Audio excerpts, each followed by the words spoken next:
भारतीय संस्कृति में यज्ञ, योग एवं आयुर्वेद जैसी अमूल्य विद्या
सीधे बैठ करके हाथ जोड़ करके संपूर्ण विश्व की मंगल कामना के लिए हम प्रार्थना करते हैं। ओम सर्वे भवन्तु सुखिनः, सर्वे सन्तु निरामयाः, सर्वे भद्राणि पश्यन्तु, मा कश्चित् दुःखभाग् भवेत्। इतनी प्रार्थना करने के बाद अब ज्ञान मुद्रा में या ब्रह्मांजलि में ऐसे दोनों हाथों को नीचे रखते हुए सीधे कमर गर्दन को सीधा रख करके आप भी सब लोग बैठिए, सीधे बैठिए, सब लोग सीधे बैठिए और सीधे बैठ करके आंखें बंद करके अब धीरे धीरे लंबा गहरा श्वास भरते हैं और धीरे धीरे लंबा गहरा श्वास छोड़ते हैं और यज्ञ के द्वारा जो ऊर्जाएं निर्मित हुई हैं उन ऊर्जाओं की जो शक्ति है उसको महसूस करते हैं, उसकी जो सुरभि है, सुगंध है, उसको महसूस करते हैं और मन को शांत करते हैं। तो आइए सब लोग इस यज्ञ में शामिल होइए, शांत होकर के सीधे बैठ करके थोड़ी देर के लिए ध्यान करते हैं। अपने श्वास प्रश्वास की लंबे गहरी गतियों के साथ मन को एकाग्र करते हुए 5 मिनट के लिए ऐसे प्रतिदिन बैठते हैं। तो इससे हमारा स्ट्रेस, तनाव, चिड़चिड़ापन से लेकर के हर प्रकार की जो हमारी बीमारी है, चाहे वह शारीरिक बीमारी हो चाहे वह मानसिक बीमारी हो, वो सारी बीमारियों को यह हर लेता है। और आहुतियाँ दे करके हमने देवीय शक्तियों को हमने हविष्यान्न प्रदान किया और अग्निर्वै देवानां मुखा, सारी देवीय शक्तियाँ इस यज्ञाग्नि के पास उपस्थित होती है अपनी हवि को ग्रहण करने के लिए। अग्नये स्वाहा तो अग्नि देवता उसको ग्रहण करते हैं, सोमाय स्वाहा तो सोम देवता उस हवि को ले जाते हैं, प्रजापति स्वाहा तो प्रजापति को हवि जाती है। तो ऐसे जिन जिन देवताओं का नाम लेते हैं वो सब देवी देवतागण उस हवि को ग्रहण करते हैं, उससे वो तृप्त होते हैं और तृप्त होकर के हमें आशीष प्रदान करते हैं। तो यज्ञ करके, यज्ञ की शरण में आकर के और यज्ञ के माध्यम से हम उनको हवि प्रदान करके और उसके बाद इस प्रकार से थोड़ी देर शांत बैठ करके मन को शांत करते हुए, एकाग्र करते हुए थोड़ी देर बैठ करके उस सुरभि को हम महसूस करते हैं। उस सुरभि को, उस उत्पन्न ऊर्जाओं को अपने शरीर के भीतर हम धारण करते हैं। और उसके साथ साथ यदि कोई बीमारी विशेष हमारे शरीर में है तो वह बीमारी मेरी दूर हो रही है। यह यज्ञीय ऊर्जाएं श्वास के माध्यम से, रोम रोम के माध्यम से मेरे शरीर के अंदर प्रवेश पा रही हैं और मेरे भीतर की सारी अशुद्धियों को दूर और सारे शुभ का आधान कर रहे। आवात वाही भेषजम विवात वाही यद्रपा त्वम ही विश्व भेषजो देवानाम दुतईय से। यह जो यज्ञ से निर्मित जो औषध युक्त जो यह वायु निर्मित हुए, आवातवाही भेषजम, यह भेषज है, औषध है हमारे लिए। आवातवाही भेषजम, यह जो वायु है वो भेषज है, औषध है। विवातवाही यद्रप, उस वायु को जब हम अपने भीतर ले जाते हैं तो भीतर की सारी जो अपूर्णताएं हैं, जो अशुद्धियां हैं, उनको दूर करता है, और जो अपूर्णता है उसको पूर्णता में बदलता है। सारे रोग शोक दुख दरिद्रता मानसिक क्लेश से लेकर के जो बीमारियां हमारे शरीर में घर कर गई हैं वो सब दूर हो जाती है। आवात वायु भेषजम विवात वायु यद्रप त्वं ही विश्व भेषजो देवा नाम द्वितीय से, और यह प्राण वायु विश्व भेषज हो जाती है, अर्थात सारी समस्याओं का समाधान। विश्व मानी समस्त प्रकार की, चाहे शारीरिक समस्याएं, चाहे मानसिक समस्याएं, चाहे आर्थिक समस्याएं, इसलिए कहा श्री कामो यजे, इष्ट काम दुख सर्व काम दुख यज्ञ को कहा है। सभी प्रकार की कामनाओं की पूर्ति करता है। तो यज्ञ करके हम जब देवी शक्तियों को तृप्त करते हैं, उसके बाद यज्ञ की शरण में शांत होकर के बैठ करके हम जो भी मनोकामना करते हैं, हमारे शरीर में बीमारी हो गई वो मिटा दीजिए, तो हमारी शरीर की बीमारियां मिट जाती है। और भी कोई इच्छा है, कोई भी मनोकामना है, तो उस मनोकामना को लेकर के आप यज्ञ की शरण में आइए, यज्ञ कीजिए, देवी शक्तियों को तृप्त कीजिए, और उसके बाद उससे कामना कीजिए कि ये मेरी बीमारी, ये मेरा रोग, ये मेरी समस्या, ये मेरे परिवार के क्लेश, जो भी आप मिटाना दूर करना या जो भी पाना चाहते हैं उसकी कामना कीजिए। वो देवी शक्तियाँ तृप्त होकर के आपको वो आशीष देगी, आपकी वो सारी समस्याएं दूर होगी इसके माध्यम से। तन से संबंधित समस्याओं से लेकर के, मन से संबंधित समस्याओं से लेकर के, पारिवारिक समस्याओं से लेकर के, सामाजिक समस्याओं से लेकर के, प्रकृति के तक की जो भी समस्याएं, अर्थात पंचभूतात्मक पिंड से लेकर के ब्रह्मांड तक में जो भी समस्याएं या व्याधियां हैं, उन सब का अंत करके हमें स्वास्थ्य और संतुलन प्रदान करने वाला यह यज्ञ होता है। इतना छोटा सा है, थोड़ी सी आहुति है, 16 आहुतियां हैं, थोड़ा सा घी लगता है, थोड़ी सी सामग्री लगती है, लेकिन यह यज्ञ ऐसा अमोघ साधन है, अमोघ विधा है कि इस विधा को यदि हम ऐसे अपनाते हैं और करते हैं तो अपनी समस्त समस्याओं का समाधान करता है। तो इस प्रकार से थोड़ी देर बैठ करके लंबे गहरे श्वास लेकर के अपने शरीर की व्याधियों को दूर करता है यह यज्ञ। और उसके साथ साथ कोई मनोकामना है तो मनोकामना भी हमारी पूर्ण होती है उसके सामने रखने से।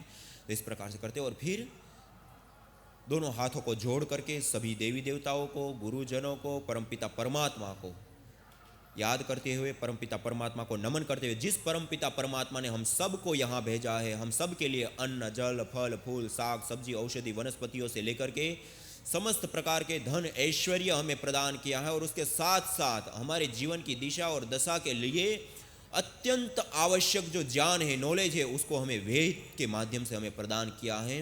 उस परमपिता परमात्मा को याद करते हुए, उस परमपिता परमात्मा के प्रति कृतज्ञता और धन्यवाद ज्ञापित करते हुए, लंबा गहरा श्वास भरते हुए, एक बार पावन ओंकार का उद्घोष करते हुए, शांति पाठ करते हुए इस यज्ञ को हम समाप्त करते हैं। आइए लंबा गहरा श्वास भरते हुए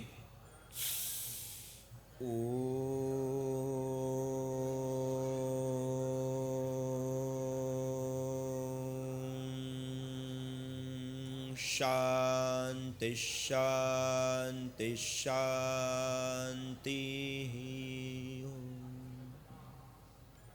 अब दोनों हथेलियों को आपस में रगड़ते हैं और गरम गरम हथेलियों को, उष्ण हथेलियों को अपने आंखों पर व चेहरे पर लगा करके आंखों को खोल देते हैं।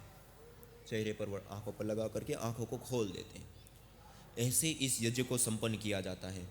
यज्ञ को आज आपको बीच बीच में बताया, इसलिए कुछ टाइम लगता है, बाकी 12 से 15 मिनट के अंदर यज्ञ समाप्त हो जाता है। थोड़ा सा घृत चाहिए, थोड़ी सी सामग्री चाहिए, और थोड़ी सी देर में ये यज्ञ हो जाता है। और यज्ञ के बाद बैठ करके इस तरह थोड़ी देर के लिए ध्यान करते हैं, कोई मनोकामना उसको प्रस्तुत करते हैं ईश्वरीय शक्तियों के सामने, और वो हमारी मनोकामना, इसलिए शास्त्रों ने इसको इष्ट काम दुख सर्व काम दुख कहा है। सभी कामनाओं को, हमारे शरीर के संबंधित, मन से संबंधित, पर्यावरण से संबंधित, प्रकृति से संबंधित, परिवार से संबंधित, समाज से संबंधित जो भी समस्याएं हैं, उन सारी समस्याओं का समाधान है ये यज्ञ।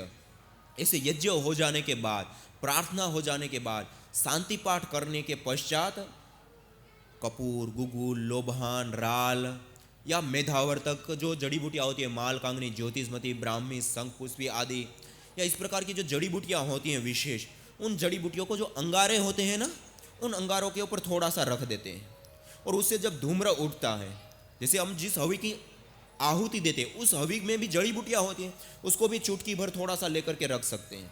और उसका जो धूम्र उठता है, वह जो धूम्र है वो औषधीय धूम्र होता है। और इस धूम्र को जब हम इनहेल करते हैं श्वास के माध्यम से, तो उससे लंग्स तक, लंग्स के माध्यम से रक्त तक, और रक्त के माध्यम से कुछ ही सेकेंडों में हमारे पूरे शरीर में घुल जाता है और औषधीय कार्य करता है, अर्थात सारी बीमारियों को नष्ट करने का काम करता है। धुएं में अंतर होता है, एक होता है ना रॉ मटेरियल, अलग होने के आधार पे अलग अलग। एक हमें गाड़ियां चलाते हैं, फैक्ट्री चलाते हैं, वहां से एक धुआं निकला, और एक ये धुआं, वह धुआं हमारी जान ले लेता है, वो प्रदूषण करता है। वह धुआं हमारी मस्तिष्क की कोशिकाओं को निर्बल बनाता है, मस्तिष्क की नर्वस सिस्टम को कमजोर करता है, हमारी स्मृति शक्ति का ह्रास करता है। जबकि यह जो धुआं है, उस धुएं को हम लेते हैं तो इस धुएं से स्ट्रेस, तनाव, चिड़चिड़ापन से लेकर के सामान्य बीमारियों, सर्दी जुकाम बुखार से लेकर के कैंसर जैसी घातक बीमारियों का भी समाधान है। सभी बीमारियों को दूर कर देता है यह धुआं। तो ऐसा है यह धूम्र। तो इस धूम्र के माध्यम से ये चिकित्सा होती है। इसको जब हम अपने घर में करते हैं तो घर में इस यज्ञ को करने से हमारा घर का वायुमंडल शुद्ध हो जाता है। देवीय शक्तियां, कहते हैं ना, देवालय, मंदिर को क्या कहा जाता है? देवालय। जहां देवगण आते हैं, हमारा घर ही देवालय बन जाता है। वहां सभी देवीय शक्तियां हमारे घर में आती है और वो वायुमंडल इतना पवित्र, सुगंधमय और सुरभि से युक्त हो जाता है कि उस वायुमंडल में कोई भी रोगी आ जाता है तो वो भी ठीक हो जाता है। और हम इस घर में रहते हैं तो किसी भी प्रकार प्रदूषण, माइक्रोबायोलॉजिकल, बैक्टीरिया, वायरस, फंगस आदि का प्रदूषण है, उससे भी हमें मुक्ति मिलती है। केमिकल प्रदूषण से मुक्ति मिलती है, रेडिएशन से मुक्ति मिलती है, और उसके साथ साथ ऐसी प्राण पद औषधीय युक्त वायु मिलती है जिससे हमारे तन की चिकित्सा हो जाती है। हमारे तन की तो चिकित्सा होती है, हमारे परिवार में रहने वाले सभी लोगों की चिकित्सा हो जाती है। कोई रोग घर में नहीं आएगा और सबको मानसिक शांति मिलेगी। और शांति मिलेगी तो घर में कोई स्ट्रेस, तनाव, चिड़चिड़ापन से युक्त नहीं रहेगा, और उससे युक्त नहीं रहेगा तो घर में किसी भी प्रकार के क्लेश, झगड़ा नहीं होंगे। इस प्रकार परिवार से, व्यक्तिगत समाधान से लेकर परिवार से लेकर के समाज, सबके लिए ये लाभकारी, हितकारी होता है। और आज इस यज्ञ महोत्सव के माध्यम से, यह विराट यज्ञ, रुद्र महायज्ञ के माध्यम से आज हम सब लोगों को मिलकर के इसके ऊपर चर्चा करने का, इसके ऊपर जानने का, हमें विचार करने का अवसर प्राप्त हो रहा है। ये भी हमारे लिए एक बहुत बड़े सौभाग्य की बात है। और उसमें भी आज हम सब लोगों के बीच में, जो हम पतंजलि योगपीठ से पूज्य स्वामी विप्रदेव जी महाराज और आदरणीय भाई सुरेश जी, आदरणीय भाई नरसिंह भाई जी, ये सब लोग आए हैं और आपको इस यज्ञ के विषय में विशेष जानकारियाँ, विशेष नॉलेज, इस छोटे से यज्ञ को करने से क्या क्या हो सकता है, अपने परिवार से लेकर के पूरे समाज तक में, प्रकृति तक में, और विशेष करके चिकित्सा की ये जो हमारा पहलू है, उसमें हम क्या क्या लाभ प्राप्त कर सकते हैं, और जिन लोगों ने अपनाया उन्होंने क्या क्या लाभ प्राप्त किया और कैसे कैसे आश्चर्य सामने आया, उन सारी बातों को आज से आपके सामने, वो आपको कुछ दिन से, आप 2 दिन से रख ही रहे हैं, लेकिन आज से वो विशेष रूप से वो आपके सामने रखेंगे। तो मैं उन सभी लोगों के स्वागत के लिए मैं आप सब से निवेदन करता हूं, एक बार जोरदार तालियों के साथ उनका हार्दिक स्वागत हम करेंगे। और आदरणीय भाई नरसिंह भाई जी को मैं निवेदन करता हूं कि वह अपने प्रैक्टिकल जो अनुभव, जो उन्होंने, जिन लोगों ने इस यज्ञ को अपने जीवन में अपनाया, अपने घर में अपनाया, और उसके माध्यम से जो उन्होंने लाभ प्राप्त किए, जो आश्चर्यजनक लाभ, जो हम कल्पना भी नहीं कर सकते, ऐसी बीमारियां दूर की, ऐसे जो उदाहरण उनके पास है, उन उदाहरणों को वो आप सबके सामने वो प्रस्तुत करेंगे। आप सबको वो जानने के लिए मिलेगा। और आपके घर में भी, आपके परिवार में भी, और ऐसी कोई समस्या है, किसी भी प्रकार की कोई बीमारी है, तो उसको कैसे ठीक करना है, उसके बारे में प्रतिदिन आपको यहाँ इस कार्यक्रम के माध्यम से जानकारी मिलेगी। और कैसे कैसे रोग कैसे ठीक हो जाते हैं, उस विषय में भी वो आपको विस्तार पूर्वक जानने को मिलेगा। और उदाहरणों के साथ, शास्त्रों ने क्या बताया है यज्ञ के बारे में, साइंस ने क्या बताया है, और हमने प्रैक्टिकल जिस व्यक्ति ने अपने घर में, अपने जीवन में अपनाया, उन्होंने क्या पाया है, वो सारी चीजें आपको जानने को मिलेगी। तो एक बार जोरदार करता ध्वनि के साथ उनका स्वागत करते हुए मैं उनसे निवेदन करूंगा कि वो अपनी प्रस्तुति दे। सभी को प्रणाम। कल हमने बताया, मैंने आपको अनुभव साझा किया था। एक कोमा वाली लड़की को हमने 7 महीने के बाद कोमा में से बाहर निकाला। आप लोग सब थे ना? कोई नए नहीं है ना? हाँ, दोबारा बताओ। एक IT engineer, information technology engineer, 20 साल की लड़की, मुंबई में मैं रहता हूँ और ये मुंबई का अनुभव है। तो उसको हेडेक और देखने की कुछ समस्या खड़ी हुई, तो वो अपने डॉक्टर के पास गई और डॉक्टर ने जांच की। तो डॉक्टर ने बताया कि एमआरआई करना पड़ेगा, ब्रेन के अंदर कुछ गांठें हैं, ऐसा हमें लग रहा है।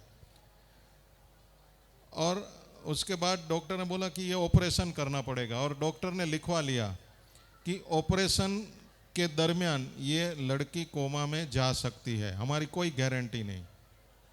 तो वो लिखवा लिया और ऑपरेशन किया, और वैसा ही हो गया कि वो लड़की कोमा में चली गई।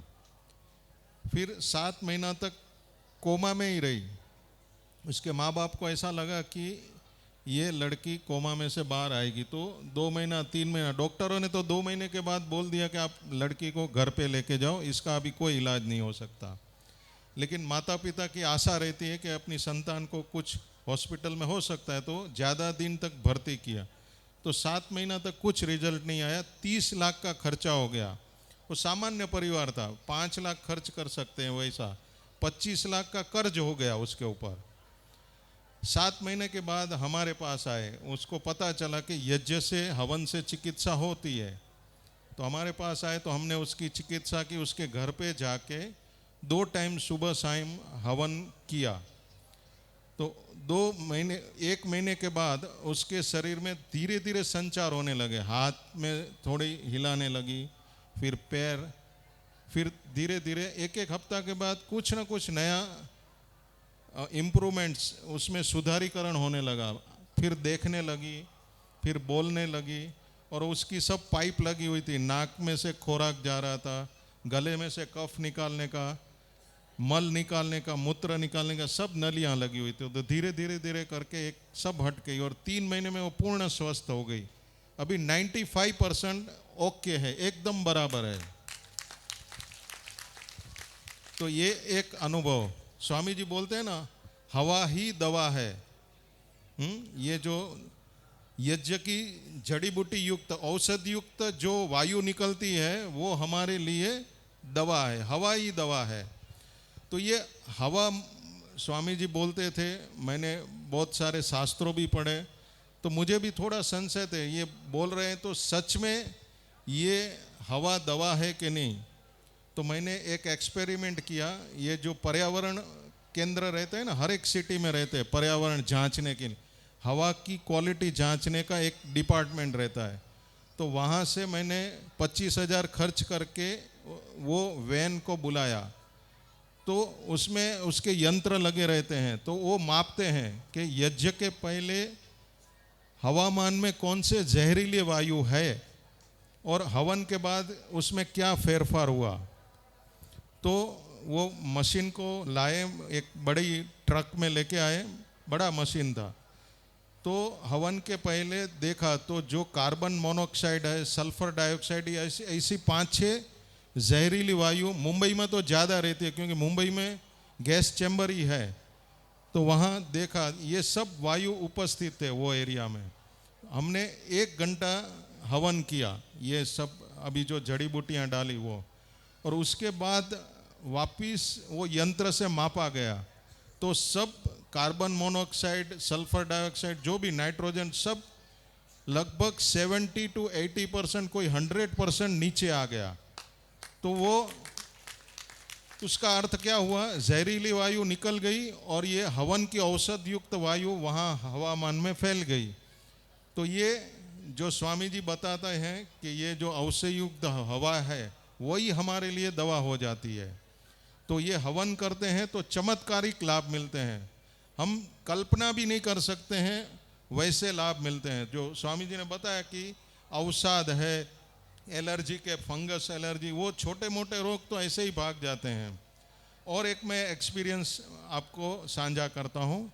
एक पुलिस ऑफिसर हमारे पास आए, बोलते मेरे वाइफ को ब्रेन के अंदर कैंसर हो गया, तो उसकी क्या ट्रीटमेंट। वो भी पथारी के ऊपर ही थी, उसके नाक में भी नली लगी हुई थी और डॉक्टर ने बोल दिया था कि 2-3 महीना से ज़्यादा ये जीवित नहीं रहेगी। हमने सब रेडिएशन, केमोथेरापी, जो कैंसर के संबंधी जो भी उसके ऊपर उपचार करना है वो हमने कर डाला है। अभी आप उसको घर पे लेके जाओ तो मृत अवस्था जैसी वो पड़ी थी अपनी खटिया पे, तो हमने उसके घर पे जाके 2 टाइम हवन किया। तो वो भी लेडी, वो भी महिला 3 महीने में खाट पे से बैठने लगी, फिर चलने लगी, वॉकिंग करने लगी और नॉर्मल हो गई। तो वो भी लगभग उसने 3 से 4 साल अपना जीवन निकाल दिया। उतना उसको जो 3 महीने की अवधि दी थी डॉक्टरों ने कि भाई 3 महीने ही जीवित रहेगी, तो उसको 3-4 साल वो अपना जीवन की जो आयु है उसको बढ़ा दिया। अभी और एक जो डॉक्टरों सब अच्छे करते हैं, एलोपैथी वाले जो विदेशी विलायती हम दवा लेते हैं वो अच्छे के लिए ही करते हैं, लेकिन उसकी कुछ सीमा है। वो दवाओं में क्या होता है कि हम दवा वो रोग को दबा देते हैं, रोग निकलता नहीं है, रोग दब जाता है और उसके साथ साथ साइड इफ़ेक्ट बहुत आ जाती है। कब्ज हो जाता है, एसिडिटी होती है, भूख मर जाती है, ऐसे बहुत सारे प्रॉब्लम होती है।